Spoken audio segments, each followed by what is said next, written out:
సత్య టాక్స్కు స్వాగతం. నేను సిహెచ్వి సత్యనారాయణ. అమరావతి ప్లాట్ల పంపకానికి సంబంధించి అది రైతులకు ప్రాణాంతకంగా మారినట్టు కనిపిస్తుంది. అంటే ఇప్పుడు నిన్న దొండపాడు రామారావు అనే ఒక రైతు మందడం గ్రామ సభలో ఆ, ఎమ్మెల్యే తోటి ఒక హీటెడ్ ఆర్గ్యుమెంట్లో ఆయన గుండె నొప్పి వచ్చేసేసి చనిపోయారు. అంటే ఈ గుండెపోటు రావడానికి ప్రభుత్వమే కారణం లేకపోతే ఎమ్మెల్యే కారణం అని చెప్పలేకపోయినప్పుడు కూడా ఈ పరిస్థితి ఇప్పుడు ఆ రైతుల్లో ఎంత టెన్షన్ నెలకొని ఉంది, రైతులకి ఎంత పెద్ద గుండెపోటు తెప్పిస్తుంది ఈ ప్లాట్ల కేటాయింపు అనేది. దీని మీద సరైన సమగ్రమైన విధానం లేకపోవటం, ఒక పద్ధతి పాడు లేకుండా ఇప్పుడు చేస్తున్నారనేది అనిపిస్తుంది. ఎందుకంటే గ్రామాలకు గ్రామాలు మొత్తంగా కూడా ఆ, వాళ్ళు భూసేకరణ తీసుకున్నప్పుడు కమ్యూనిటీల వైజ్గా కానీ లేదంటే కమ్యూనిటీ అంటే ఐ మీన్ ఒక గ్రామంలో ఉండే డిఫరెంట్ ప్రజలు వాళ్ళందరూ ఎక్కడ ఉంటారు, వాళ్ళకి వచ్చే వాళ్ళకు ఉన్న పొలాల వాల్యూ ఏంటి, దాన్ని బట్టి ప్లాట్లు కాకుండా ఏదో ఆ, ఒక అడ్హాక్గా లాటరీ పద్ధతిలో ఇవ్వటం వలన కూడా కొంత గందరగోళం వచ్చినట్టు కనిపిస్తుంది. ఇదోటి 12 ఏళ్ళు అయినా సరే తాము ఇచ్చిన భూములకు ఇంకా భూములు వీళ్ళు ప్లాట్లు రాకపోవటం, సరైన ప్లేస్లో రాకపోవటం అనేది ఇప్పుడు రైతులకి దుఃఖం కలిగిస్తుంది. గుండెపోటుకు కూడా కారణం అవుతున్నట్టుంది. ఈ అంశాలపై మనతోటి మాట్లాడటానికి Andhra Pradesh CPM secretariat member Baburao గారు మనతోటి ఉన్నారు. ఆయనకి సిఆర్డిఏ అమరావతి విషయాల మీద ఆయన మొదటి నుంచి ఫాలో అవుతున్నారు. ఆయన రకరకాల ఆందోళనలు యాజిటేషన్స్లో కూడా ఆయన కీలక పాత్ర వహించారు. నమస్కారం అండి బాబురావు గారు. ఎందుకని ఇట్లా హ్యాండిల్ చేయలేకపోతున్నారు ప్రభుత్వం ఈ ప్లాట్ల కేటాయింపుకి సంబంధించి ఇంత టెన్షన్ ఎందుకు క్రియేట్ చేసుకుంటున్నారు? అంటే ప్రభుత్వం అనేక విషయాల్లో పూర్తిగా వైఫల్యం చెందుతోంది.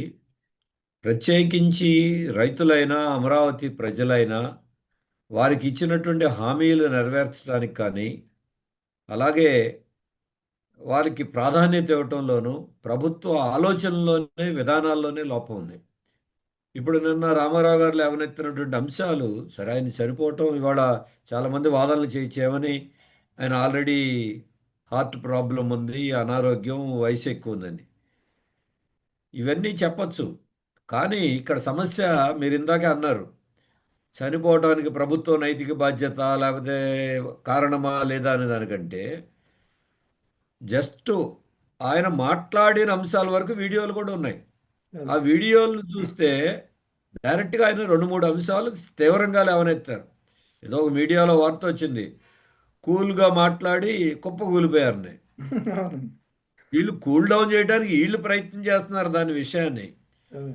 కూల్గానే చూడాలి కానీ తీవ్రంగా తీసుకోవాల్సిన దాన్ని అసలు దీనికి కొన్ని అయితే అసలు వార్తలే దీనికి సంబంధించినవి రాకుండా చూసుకున్నారు. దీనికి ప్రాధాన్యత లేకుండా చేయాలని ప్రయత్నం చేశారు. మరి ఇదే వీళ్ళు గతంలో అమరావతి ఉద్యమం జరిగినప్పుడు ఆ కాలంలో చనిపోయినటువంటి రైతులైనా కూలీలైనా అమరావతిలో ఇంతమంది చనిపోయారు మనోవేదంతో గత ప్రభుత్వ విధానాలు కానీ చెప్పిన వాళ్ళే వీళ్ళందరూ. అదే. మీడియాలో వచ్చిన వీళ్ళు చెప్పారు. ఈ ప్రభుత్వాలు ఏదైనా ఉండవండి, నిజంగా రైతుల తరపున, కూలీల తరపున, ప్రజల తరపున ఉంటే ప్రభుత్వాలు మారచ్చు. అప్పుడు మనోవేదనే, ఇప్పుడు మనోవేదనే. మనోవేదన తీరలేదు అనేటువంటిది ఇది అర్థమవుతా ఉంది. ప్రత్యక్షంగా కారణమే ఏమిటి అని కాకపోయినా ఇప్పుడు ఆయన లేవనెత్తిన అంశాలు ఉన్నాయి.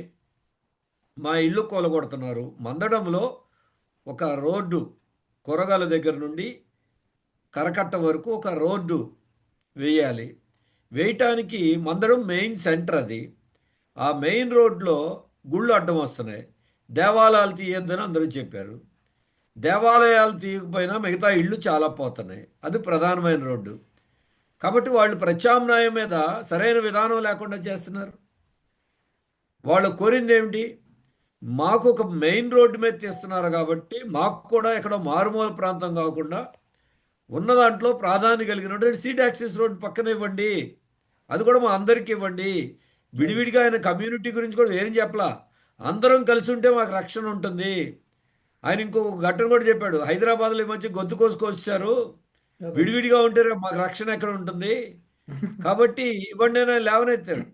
అదే. అలాగే ఆయన ఇంకొక లేవనెత్తిన దాంట్లో ఉన్న అంశం, సింగపూర్ వాళ్ళకి ఇచ్చిన దగ్గర మా ఆ ప్రాంతాల్లో వాళ్ళకి ఇచ్చారు మాకు ఇవ్వండి అనే అంశాన్ని కూడా లేవనెత్తారు. అదే. మరి అదే ప్రధానమైన కేంద్రాల్లో స్టార్ హోటళ్ళకి, మిగతా వాళ్ళకి 50 లక్షలకి ఇంకా అంతకంటే తక్కువ ఎకరం భూములు ఇచ్చినటువంటి వీళ్ళు ఆ ఇళ్ళు కోల్పోతున్న వాళ్ళకి ఇవ్వటానికి ఏమొచ్చింది? అది వారికి ఆవేదన వ్యక్తమైంది. మాట్లాడింది ఆ ఆవేదనని ఎమ్మెల్యే ముందు చెప్తే ఆయన ఏదో నివారించే ప్రయత్నం చేశారు. అంటే సర్ది చెప్పే ప్రయత్నం. అది ఎందుకంటే ఆయన చేతిలో కూడా ఏమీ లేదు. అలాగే ఇంకొక మనం గతంలో ప్లాట్లు ఇచ్చాం. ప్లాట్లు మా భూములు ఇచ్చినప్పుడు దానికి ఎక్కడెక్కడో చెరువుల్లోనూ కుంటల్లోనూ ఇస్తే మాకు ఇచ్చిన ప్లాట్లో నీళ్లు పైకి వచ్చేసినాయి. మంత్రి నారాయణ గారు చేశారు అని కూడా ఇలా మంత్రి గారి నారాయణ గారి పేరు కూడా ఎత్తారు. అదండి. మరి అంటే వాళ్ళు అవలంబించిన విధానం ఏంటంటే 12 ఏళ్ల దాకా అయినా ఇప్పటికీ ప్లాట్లు సరిగ్గా ఎక్కడ ఉన్నాయో తెలియదు. ప్లాట్లు డెవలప్ చేయలేదు. ప్లాట్ల మీద లోన్లు ఇవ్వట్లేదు. అలాగే మేము లాటరీలో ఇచ్చామన్నారు. లాటరీలో ఇచ్చిన మాట నిజమే. లాటరీలో వేసేటప్పుడు ఎక్కడెక్కడ వెయ్యాలి? ప్రైమ్ ల్యాండ్ అంతా మీకు బడా కంపెనీలకి రిజర్వ్ చేశారు. అదండి. మరి మిగతా చోట్ల ఇస్తున్నాం అన్నారు. ఆ వేసేటప్పుడు చాలా ఇష్యూస్ వచ్చినాయి. అసలు భూ సమీకరణలో ఇవ్వని భూముల్లో ప్లాట్లు అది. ఇచ్చారు. అది ఎలా ఇస్తారు? 2 చెరువులు గానీ, లోతట్టు ప్రదేశాలు గాని ఉంటే వాటిని మినహాయించాలి. మినహాయించి మిగతా వాటికే లాటరీ తీయాలి. ఇది భూ కేటాయింపుల్లో పారదర్శకత లేదు. భూ కేటాయింపుల్లో హేతుబద్ధమైన విధానం లేదు. వాటిని డెవలప్ చేయటము లేదు. అందుకే వాడు ఈ సమస్యలన్నీ తలెత్తుతున్నాయి. అంటే దానికి భూ తోడు ఇళ్ళు.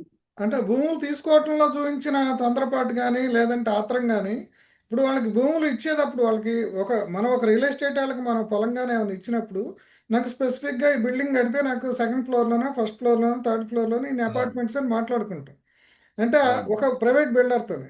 అట్లాంటిది ప్రభుత్వం వీళ్ళ దగ్గర ప్లాట్లు తీసుకున్నప్పుడు, ఇదిగో మీకు ఈ విలువైంది ఈ రోడ్డు పక్కన ఉన్నది ఇచ్చాము. లేకపోతే ఈ ఊర్లో ఈ జనం అంతా ఒక చోట ఈ అంటే అది ఒక రకమైన విధానం లేకుండా అంటే నాకు అవును. అనిపిస్తుంది ఏంటంటే అసలు రాజధానికి ఏర్పాటుకి సంబంధించి శివరామకృష్ణ కమిటీ ఏర్పాటు చేశారు. దాంట్లో అర్బన్ నిపుణులు లేదంటే ఈ సోషియో ఎకనామిక్ వ్యవహారాలు తెలిసిన వాళ్ళు ఈ ఈ అంశాలన్నింటినీ దృష్టిలో పెట్టుకుని బహుశా అట్లాంటి కమిటీ ఉండుంటే ఇచ్చేదేమో. తర్వాత ఆ కమిటీని రద్దు చేసి తర్వాత ఇదేది నారాయణ కమిటీ దాంట్లో ఈయన సాఫ్ట్వేర్ ఆయన ఇప్పుడు సీని రాజు లేదంటే మస్తాన్ రావు ఇట్లాంటి వాహిని వారి పెద్దలు లాంటి వాళ్ళకి అప్పచెప్పటం వలన అంటే వాళ్ళకి అవగాహన రాహిత్యము ప్రభుత్వానికి బాధ్యత లేకపోవడం వల్ల ఈ సమస్య వచ్చిందని అనిపిస్తుందండి. దీని మీద ఏం చెప్తారు మీరు? అంటే ఖచ్చితంగా అసలు రాజధాని మోడల్‌లోనే తప్పుంది. పేరుకి ప్రజా రాజధాని. కానీ కార్పొరేట్ మోడల్‌లో చేస్తున్నారు. ఫస్ట్‌లోనే వచ్చింది. ఉద్దండరాయపాలెం, తాళ్ళాయపాలెం, లింగాయపాలెం ఈ 3 గ్రామాలు కలిపి సీడ్ క్యాపిటల్ కింద సింగపూర్ కన్సార్టియం వాళ్ళకి సుమారుగా 1291 ఎకరాలు ఆ రోజునే రియల్ ఎస్టేట్ డెవలప్మెంట్ కోసం సింగపూర్ కంపెనీలకు ఇవ్వడానికి ప్రయత్నం చేశారు. అదే. ఇక తర్వాత దాని మీద అనేక రకాల సమస్యలు వచ్చినాయి. న్యాయ వివాదాలు వచ్చినాయి. ఇక తర్వాత వచ్చిన దీంతో సింగపూర్ కంపెనీ వెనక్కి వెళ్ళింది. అలాగే ఇవాళ భూ కేటాయింపుల్లో చేస్తున్న విధానం కూడా రిజర్వ్ బ్యాంకు ప్రభుత్వ సంస్థ, అదే. లేదు కాగ్ ప్రభుత్వ సంస్థ, వీటికేమో ఎకరం 4 కోట్లకి ఇచ్చారు. అదే పెద్ద పెద్ద కంపెనీలకి, విద్యా సంస్థలకి ఎకరం 50 లక్షలకి, అదే. కొన్ని ఉచితంగా, లేదు స సంవత్సరానికి రూపాయి వాళ్ళ దగ్గర చదరపు మీటర్‌కి లీజ్ తీసుకునే పద్ధతిలో ఇచ్చారు. ఏ విధానం భూ కేటాయింపుల్లో? డబ్బు నిర్ణయించడంలో ఏ విధానం? రెండోది వీళ్ళు స్థలాలు నిర్ణయించడంలో ఏ విధానం? అంటే వీటిల్లో గందరగోళమే కాదు. ఉద్దేశపూర్వకంగానే బడా కంపెనీలకి, బడా వ్యక్తులకి మేలు చేసేటువంటి ఆలోచనతోనే వీళ్ళు ఈ పని చేశారు. అలాగే అసలు ఈ ల్యాండ్ పూలింగ్‌ని అడ్డం పెట్టుకుని మొదటి దశ ల్యాండ్ పూలింగే కాదు. ఇప్పుడు రెండో దశ ల్యాండ్ పూలింగ్‌లో కూడా ముందుగానే భూములు కొనేశారు. భూములు కొంటే తప్పేంటంటున్నారు ల్యాండ్ పూలింగ్‌లో. మామూలు వాళ్ళు తర్వాత అనౌన్స్ చేసిన కొనుక్కోవటం వేరే. అదే. అనౌన్స్ చేయకముందే ఇక్కడ ఎలా కొన్నారు? అదే. ఇవన్నీ అనుమానాలు ఖచ్చితంగా రాజధాని భూ సమీకరణ రైతులకి ప్రయోజనం కలిగించాల్సిన పోయి కొద్దిమంది నేతలకి, కొన్ని కంపెనీలకి వాళ్ళకి లాభపడిందనేది చాలా స్పష్టమైన ఉదాహరణలు కనపడతా ఉన్నాయి. అందుకే ఇది తెలుసో తెలియకో పొరపాట్లు జరగడం ఒక భాగం. ఇది ఒక పొరపాట్లే కాదు. ఉద్దేశపూర్వకంగానే ఇది రియల్ ఎస్టేట్ ద్వారా కొంతమందికి ప్రయోజనం కలిగించేటువంటి ఆలోచనలు అటు ప్రభుత్వంలో ఉన్న పెద్దలకి, అధికార యంత్రాంగానికి, వీళ్ళందరికీ ఉండబట్టే ఇప్పటికీ రైతులకి ఇప్పుడు ఆ సమస్యలన్నీ ఒక్కొక్కటి ఒక్కొక్కటి బయటపడుతున్నాయి. మాకు గత ప్రభుత్వం పోవాలి, రాజధాని ఉండాలి, చంద్రబాబు నాయుడు రావాలి అని కోరుకునే వాళ్ళే వీళ్ళందరూ. అదే చంద్రబాబు నాయుడు వచ్చినా సరే మా సమస్యల పరిష్కారం కావట్లేదు అనేటువంటిది వాళ్ళ మనోవేదన. ఇప్పుడు వాళ్ళు కక్కలేక మింగలేక, బయటికి చెప్పలేక, లోపల ఉంచుకోలేక, వాళ్ళ మనోవేదన, రామారావు గారిలో మనోవేదన, అందరిలోనూ మనోవేదనే. అదే దీనికి తోడు ఇప్పుడు వచ్చిందంటే సెకండ్ ఫేజ్ ల్యాండ్ పూలింగ్. మాకు ఉన్నదానికే దిక్కు లేకపోతే మా పరిస్థితి, రెండో దశ తీసుకుంటే ఇంకా మా దానికి విలువే ఉంటుంది, మా పరిష్కారం కాకుండా అనే మనోవేదన అందరిలో ఉంది. దీని మీద ముఖ్యమంత్రి గారే పిలిచి, మీరు ఎలాగే ఉంటే మీరు మున్సిపాలిటీగా మిగిలిపోతారనంటే ఇదో హెచ్చరిక. గతంలో జగన్మోహన్ రెడ్డి గారు హెచ్చరిక చేశారు, ఆయన మాట తప్పారు. అదే ఇప్పుడు ఈయన హెచ్చరిక చేసి ఈయన మాట తప్పాడు. మరి వాళ్ళు ఏం చేయాలి? ఇక రైతులు రాజధాని ఉండాలి, పూలింగ్లో ఉన్నారు, ఇరుక్కుపోయారు. మరి వాళ్ళ అందుకనే వీటిల్లో వాళ్ళ ప్రభుత్వం దృష్టి సారించాల్సింది, దీని గుణపాఠంగా తీసుకుని రైతులైనా అక్కడ ఉన్న జనమైనా వాళ్ళ మనోభిప్రాయాలు, రోడ్డు మీదకి ఎక్కి ఆందోళన చేయకపోవచ్చు వాళ్ళ, కానీ ఆ మనోవేదన వాళ్ళ ఆలోచనల్ని ఏదో కొద్దిమంది నాయకులతో మాట్లాడండి, కానీ నాయకుల ఆలోచనలకే పరిమితం కావద్దు కింద. అందుకనే రామారావు గారి వ్యక్తిగత సమస్యే కాదు ఇది. అదే ఇల్లు తీస్తున్న ప్రతి చోట ప్రభుత్వ విధానం ఏంటి, స్పష్టత లేదు. మొన్న సీడ్ యాక్సిస్ రోడ్ నుంచి ఒక బ్రిడ్జి వేయటానికి ఉండవల్లి దగ్గరలో తాడేపల్లిలో ఇల్లు తీశారు. వాళ్ళకి ఎప్పటి నుంచో 40 ఏళ్ళ నుంచి ఉంటున్నారు. అదే వాళ్ళకి కనీసం గవర్నమెంటే ఇల్లు లేని వాళ్ళందరికీ 2 సెంట్లు స్థలం ఇస్తా ఉన్నారు. వీళ్ళు ఇల్లు పీకేసి సెంటు సెంటున్నర లోపే స్థలం ఇచ్చారు. అదే మరి పునరావాస విధానం ఏంటి? వరల్డ్ బ్యాంక్ ఇచ్చిన పునరావాస విధానంలో రీసెటిల్మెంట్ పాలసీలో చాలా చెప్పారు, అదే కానీ ఇవన్నీ అమలు జరగట్ల. అందుకని ఇటువంటి సమస్యలన్నీ ఇందులో ఇమిడి ఉన్నాయి. ఇదొక హెచ్చరిక, ఇదొక గుణపాఠం లాగా ప్రభుత్వం తీసుకుని ముఖ్యమంత్రి ఇప్పటికైనా సరిదిద్దుకోవాలి. ముఖ్యమంత్రి ఎందుకు నెగ్లెక్ట్ చేస్తున్నారండి? ఇప్పుడు పైన పెద్ద పెద్ద సౌదాలు నిర్మిస్తున్నాం అని చెప్పేసి చెప్తున్నారు, కానీ కింద ఉన్న రైతులు, కింద పునాది, ఇప్పుడు వాళ్ళకి పొలిటికల్గా చూసినా సరే మళ్ళీ వ్యతిరేకత వస్తుంది. ఇప్పుడు అమరావతికి సంబంధించి పోయినసారి కూడా అట్లాగే అమరావతిలో ఇప్పుడు వైఎస్ఆర్సీపీ వచ్చే పరిస్థితి ఏర్పడింది. ఆ దాన్ని దృష్టిలో పెట్టుకుని, పొలిటికల్గా దృష్టిలో పెట్టుకుని కూడా ఈ అంశం మీద ఆయన దృష్టి పెట్టట్లేదు. కాసేపు నారాయణ అంటున్నారు, కాసేపు పెమ్మసాని చంద్రశేఖర్ అంటున్నారు, కాసేపు శ్రవణ్ కుమార్ అంటున్నారు. ఇట్లా ఒకటో కృష్ణుడు, రెండో కృష్ణుడు, మూడో కృష్ణుడిని మార్చుకోవటం వల్ల నష్టం జరుగుతుందని ఆయన అనుకోవట్లేదా పొలిటికల్గా? అంటే ఇది వ్యక్తులు, మార్పులు, చేర్పులు, ఎవరుండటం ఇవన్నీ ఒక భాగం. ఏదైనా వాళ్ళ విధానంలోనే తప్పు ఉంది. దానికి తోడు ట్యాక్లింగ్ కోసం ఇప్పుడు నారాయణ గారి మీద అప్పుడు అయిపోయింది కూడా, మొహం వచ్చింది కాబట్టి అదే పెమ్మసాని చంద్రశేఖర్ గారు పెట్టారు. అప్పుడే ఆయన మీద కూడా మొన్న మీటింగ్లో రైతులు మాట్లాడుతారు, మీరు యూట్యూబ్లు చూసుకుంటా కూర్చుంటే ఏంటని ఆయన మీటింగ్లోనే మాట్లాడారు. అందుకని దాని మీద, అందుకని కొద్ది రోజుల్లో అసలు సమస్యల పరిష్కారం కాకుండా విధానం సక్రమంగా లేకపోతే ఎవరు వ్యక్తులున్నా అదే సమస్య. కొద్ది పొలైట్గా మాట్లాడవచ్చు, కానీ ఫర్దర్గా అదే వచ్చేది. అలాగే ఇప్పుడు గ్రామ కంటాల సమస్య ఉంది.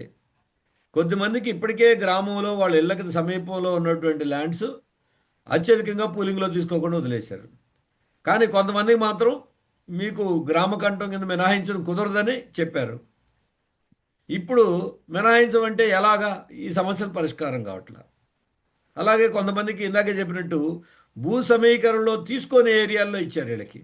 అదే వీళ్ళు వెళ్ళి మా భూమి అని వెళ్తే మీరెవరు మా భూమిలోకి రావడానికి వాళ్ళు సమీకరణకి ఇవ్వలేదని వాళ్ళు అడ్డం తిరుగుతారు. ఇవి ముఖ్యమంత్రి గారికి తెలియదని కాదు, ఆయన దృష్టి ఒకటే, రాజధాని ఉండాలి అని కోరుకున్నాం. వీళ్ళందరూ వైసీపీ అంటే వ్యతిరేకం ఉన్నారు కాబట్టి వీళ్ళు ఎక్కడ పోతారు అదే అనే ధీమా ఒకటే. రెండో విషయం ఏంటి? కార్పొరేట్ రాజధానిగా చేయాలనుకున్న తర్వాత, దాని ఆర్థిక ప్రయోజనాలు చూసుకున్న తర్వాత వీటిల్ని సాటిస్ఫై చేయడం కుదరదు. అందుకే అనివార్యంగా ఈ పాలసీలో వాళ్ళ ఓరియంటేషన్ మారకపోతే, ప్రాధాన్యతలు మారకపోతే ఇదే సమస్యలు వస్తాయి. కారణం ఇప్పుడు రైతులకి, భూములకి ఇంతవరకు లోన్లు సరిగా ఇవ్వట్లా. అదే అదే ఎస్ఆర్ఎం, విట్టు వాళ్ళకి 50 లక్షలకి భూములు ఇచ్చారు వాళ్ళకి. కానీ వాళ్ళ కోసం ఆ భూమి విలువ 4 కోట్లు 5 కోట్ల కింద లెక్కగట్టి అప్పులు తీసుకోవడానికి గవర్నమెంట్ పర్మిషన్ ఇచ్చింది. అదండి. గవర్నమెంట్ దగ్గర కొన్నది 50 లక్షలకే. అదండి. మరి సాధారణమైన రైతుకు రావట్లేదు. అలాగే వాళ్ళకి ఎఫ్ఎస్ఐ 5 అంతస్తులు కట్టుకోవడానికి ఇస్తున్నారు. రైతులకు ఇచ్చిన ప్లాట్లలో మీకు 3 లోపే, వాళ్ళ భూమికి 3 రెట్ల కంటే ఎక్కువ ఇవ్వట్లా. అదే. వాళ్ళు రైతులు అదే అడుగుతున్నారు. బడా కంపెనీలకు ఎఫ్ఎస్ఐ ఎక్కువ, మాకు ఎందుకు తక్కువ? అలాగే ఇప్పుడు బడా కంపెనీలకి భూములు ఇవ్వడంతో పాటుగా స్టార్ హోటళ్ళకి 10 ఏళ్ళు స్టాంప్ డ్యూటీ వెనక్కి ఇస్తామన్నారు. Stamp GST. అలాగే రిజిస్ట్రేషన్లో స్టాంప్ డ్యూటీ ఫ్రీ. కరెంటు యూనిట్కి ₹2 తక్కువ. మిగిలిన రాయితీలన్నీ ఇచ్చారు. రైతులకు అటువంటి రాయితీలు ఏమి లేవు. కాబట్టి ఓరియంటేషన్లోనే వాళ్ళకి ఎప్పుడైతే ప్రాధాన్యత అంతా రియల్ ఎస్టేటు విలువలు, బడా కంపెనీలు, అలాగే ఇందులో పనిచేసేటువంటి ఇప్పుడు కాంట్రాక్ట్ పెద్ద సంస్థలు ముందుగానే అవన్నీ గోల్మాలే. అదే. 4 కంపెనీలే మొత్తం. అది టెండర్లు ప్రాసెస్ అంతా మామూలైనా దాంట్లో ముందస్తు ఒప్పందాల ప్రకారం వాళ్ళకి అలాట్ చేస్తారు. అదే. రైతులకేను కూలీలకి ఇవ్వాలంటే డబ్బులు ఇవ్వన్నారు. ఈ కంపెనీలన్నిటికీ అడ్వాన్స్ మొబిలైజేషన్ పనులు ప్రారంభించకముందే 15% ఇచ్చేశారు. ఓకే. మరి డబ్బులు, మరి ఇవన్నీ ఈ ఈ రకంగా మేలు జరగాలి అని కోరుకున్న తర్వాత వీళ్ళని దెబ్బ కొడుతున్నారు. అందుకని ఇక్కడ డీల్ చేయటంలో లోపాలు, శ్రద్ధ పెట్టడంలో లోపాలు, ప్రాధాన్యత ఇవ్వటంలో లోపాలు, విధానంలో ఉన్నటువంటి లోపాలు, ఇవన్నీ వాళ్ళ ఆటంకం అవుతుంది.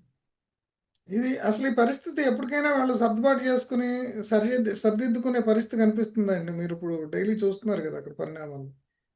అంటే వాళ్ళ ఉద్దేశం ఒకటే, అసంతృప్తి లేకుండా సంతృప్తి పరచాలి, రోడ్డు ఎక్కకూడదు, ఆందోళన పడకూడదు, ఇది మాత్రం చేయాలనుకుంటున్నారు. కానీ దానికి ఎలా అనుకుంటున్నారు? మేనేజ్ చేయటం ద్వారా పరిష్కరిద్దాం అనుకుంటున్నారు. అందుకే చంద్రబాబు నాయుడు గారు వాళ్ళందరూ మీటింగ్ పెట్టినప్పుడు ఏం చెప్పారు? ఇన్ని జేఏసీలు వద్దు, ఒకటే జేఏసీ ఉంది. ఏంటి ఆయన ఉద్దేశం? అదే. ఇప్పుడు కొంతమంది జేఏసీ నాయకులను పిలిపించి ఏదో పని వాళ్ళ పార్టీకి అనుకూలంగా ఉంటారని కొద్దిమంది నేను ఏదైనా నచ్చ చెప్పినా రేపు మిగతా వాళ్ళందరూ అడ్డం దొరుకుతారు. అందుకనే ఒకే జేఏసీ పెట్టి మాట్లాడటం. రెండోది, కొద్దిమందితో మాట్లాడటమే కాదు, భూములు ఇచ్చినప్పుడు రైతులందరితో మాట్లాడారుగా. అదే. ఇవాళ రైతులందరికీ గ్రామ సభలు పెట్టి అన్ని విషయాలు ఎందుకు మాట్లాడరు? కొన్ని అక్కడక్కడ పెడుతున్నారు, కానీ పరిష్కారం చేయట్లే. అందుకే వాళ్ళ ఉద్దేశం ఏంటంటే ఖచ్చితంగా వీటిని పరిష్కారం చేయగలిగిన సమస్యలు కూడా కాలయాపన చేస్తున్నారు. రెండోది, విధానంలోనే లోపాలు ఉన్నాయి కాబట్టి కొన్ని పరిష్కారం చేయటం, చిన్న చిన్న ఒక వ్యక్తికి సంబంధించిన సమస్య పరిష్కారం చేయొచ్చు, అది చేయట్లేదు. కానీ విధానంలో లోపాలు ఉన్నాయి. ఇప్పుడు రెండో దశ ల్యాండ్ పూలింగ్ ఉంది. వాళ్ళందరూ ఏమన్నారు? రెండో దశ, మొదటి దశ పూర్తి చేసిన తర్వాత రండి అనేవాళ్ళు ఉన్నారు. అదే. వాళ్ళు కొంతమంది ఏమన్నారు? మీరు 3 ఏళ్ళలో ఇస్తామన్నారు కదా, 3 ఏళ్లలో ఇస్తామని మాకు 5 ప్లాట్లు డెవలప్ చేసి ఇవ్వండి. 3 ఏళ్లకి కనుక మీరు డెవలప్ చేసి ఇవ్వకపోతే మాకు ప్రతి సంవత్సరం ఎకరానికి 5 లక్షలు మాకు అదే. మీరు పరిహారం చెల్లించాలి, దానికి ఒప్పుకోండి అంటే వీళ్ళకి అంటే గుణపాఠం తెలిసింది ఫస్ట్ ఫేజ్ నుంచి. తెలిసింది, నమ్మకం లేక. అందుకని ఇవ్వము అని అంట్లాళ్ళు. ఇస్తాం, ఇవి చెప్పండి. అలాగే మా కౌలు 30,000 50,000 కాదు, మాకు రెట్టింపు ఇవ్వండి. ఎందుకంటే అప్పుడు 30,000, ఇప్పుడు వాల్యూస్ మారినాయి కదా, అదే. ఇప్పుడు 12 ఏళ్లలో కాబట్టి ఇవ్వండి. అలాగే కూలీలకి 5,000 కాదు, నెలకు 10,000 ఇవ్వండి. ఇలా డిమాండ్లు పెడుతున్నారు. అదే. ఇక్కడ గతంలో చేసుకున్న ఒప్పందమే తప్పు. రెండో దాంట్లో అమలు చేయడంలో ఉన్న ప్రాబ్లమ్స్ ఏంటంటే చిత్తశుద్ధి లేకపోవటం ఒక భాగం, వాళ్ళ ప్రయారిటీసే వేరుగా ఉండటం. ఇప్పుడు ఈ అందుకని దీనివల్ల ఈ సమస్య.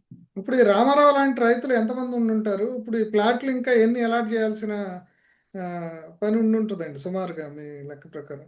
అంటే రైతులు ప్లాట్లకు సంబంధించిన వరకు గ్రామ కంటాల్లో ప్రతి వాళ్ళకి మినహాయింపులు ఇవ్వాల్సిన వాళ్ళు ప్రతి గ్రామంలోనూ ఉన్నారు. ఇంకా ఒక భాగం. 2, వివాదాలుండి లేదు, భూములు ఇవ్వాల్సిన దగ్గర కాకుండా ఇతర చోట్ల ఇచ్చినటువంటి రకరకాలైనటువంటివి వందల సంఖ్యలోనే ఉన్నారు. అదే. అలాగే అసలు భూములు ఇచ్చినటువంటి ప్లాట్లు ఇచ్చిన రైతులందరికీ కూడా ఇంకా వాళ్ళ ప్లాట్లు ఎక్కడో తెలియదు. అదే. కాబట్టి విడివిడిగా సమస్యలు ఒక భాగం అయితే, మూకుమ్మడిగా ఉన్న అందరి సమస్యలు అలాగే ఉండిపోయినాయి. వాళ్ళ రుణాలేంటి, వాటికి సంబంధించినటువంటిది ఇవి అలాగే ఉన్నాయి. అలాగే ల్యాండ్ పూలింగ్లో ఇచ్చినటువంటి అనేక హామీలు ఉన్నాయి. ఊరూరు అన్న క్యాంటీన్ అన్నారు, ఏమైంది? అదే. ఉచిత విద్యా వైద్యం అన్నారు, వైద్యం కార్డు ఇచ్చారు తప్ప ఎక్కడ మన ఎంప్లాయీస్ హెల్త్ ఇన్సూరెన్స్ కార్డు లాగానే అయిపోయింది ఇది కూడా. అదే. ఎక్కడ హెల్త్ ఫ్రీ లేదు, ఎడ్యుకేషన్ ఫ్రీ లేదు. అలాగే 365 రోజుల పాటు ఉపాధి చూపిస్తాం అందరికీ పని అని వాళ్ళు అదే. చట్టంలో పేర్కొన్నారు. ఇటువంటివి ఏమీ అమలు జరగల. అందుకనే కొంతమందేను కొన్ని పర్టికులర్గా నిర్దిష్టమైన సమస్యలు ఉన్నటువంటి వాళ్ళు ప్రతి గ్రామంలోనూ పదుల సంఖ్యలో ఉన్నారు. దానికి తోడు జనరల్ సమస్యలు అందరికీ ఉండిపోయింది. దీనికి అంతిమంగా పరిష్కారం ఏంటంటారు? అంతిమంగా ఒకటి, ప్రభుత్వం ఏం చేయాలి ఇప్పుడు? ప్రభుత్వం మొదట్లో ఇప్పుడు చేయాల్సింది ఇక రెండో దశ ల్యాండ్ పూలింగ్ ఆలోచన విరమించుకోవాలి. తర్వాత ఇప్పుడు ల్యాండ్ పూలింగ్లో ఇచ్చిన ప్లాట్లన్నింటినీ త్వరగా డెవలప్ చేసి వాళ్ళకు కూడా కార్పొరేట్ కంపెనీలకు ఇచ్చిన కంటే ఎక్కువ రాయితీలు వీళ్ళకు కూడా ఇవ్వాలి. దానికి తోడు ఈ ప్లాట్లన్నీ అమ్ముడుపోవాలంటే ఇంటర్నేషనల్ మార్కెట్ హైదరాబాద్లోనే 19% రియల్ ఎస్టేట్ పడిపోయిందని అధికార గణాంకాలు తెలియజేస్తున్నాయి. అదే. రేపు ఇక్కడ ఉపాధి చూపించేటువంటి సంస్థలు ఏర్పాటు చేయాలి. అలాగే ఇంకో సమస్య ఏంటంటే ఇప్పుడు మీరు అప్పులు తీసుకొస్తున్నారు ప్రపంచ బ్యాంకు, అప్పులు కాకుండా కేంద్రం నుంచి గ్రాంట్లు తీసుకొస్తే రాబోయే కాలంలో భారం ఉండదు. లేకపోతే మళ్ళీ ఈ అప్పు తీర్చడానికి మళ్ళీ ఇక్కడ ఉన్న రైతులు కూలీల మీదే అన్ని రకాల ఆదాయాన్ని సమకూర్చుకోవటం, మెయింటెనెన్స్ వీళ్ళ దగ్గరే వసూలు చేయాలి. అదే. రేపు అది ఇంకా భారం అయిపోతుంది. అలాగే ఇప్పుడు రైతులతో ఉన్నటువంటి ఈ 3 మ్యాన్ కమిటీ అయినా 5 మ్యాన్ కమిటీ అయినా ఏ కమిటీ అయినా సిఆర్డిఏ అధికారులు ప్రజాప్రతినిధులు ప్రతి గ్రామంలోనూ వెంటనే పెండింగ్లో ఉన్న ఇష్యూస్ అన్నిటిని పరిష్కారం నిర్దిష్ట కాల పరిమితి లోపల చేయాలి. అట్లాగే గ్రామాల్లో ఇన్ఫ్రాస్ట్రక్చర్ టెండర్లు పిలిచారు. కొత్త గ్రామాలు సరే, పాత గ్రామాల్లో కూడా ఇంతవరకు సౌకర్యాలు లేవు. వాటిని కూడా త్వరితగతిన పూర్తి చేయాల్సిన బాధ్యత ఉంటుంది. సీఎం గారు చాలా వాటిలో రివ్యూ చేస్తున్నారు. ఈ అంశాల మీద కూడా ప్రత్యక్షమైన బాధ్యత తీసుకుని చేయాల్సిన అవసరం ఉంది. ల్యాండ్ పూలింగ్ హామీల్లో ఒక వైట్ పేపర్ అనౌన్స్ చేసి ఆ హామీలన్నింటినీ ఇప్పుడైనా నెరవేర్చడం మీద దృష్టి పెట్టడం మంచిది.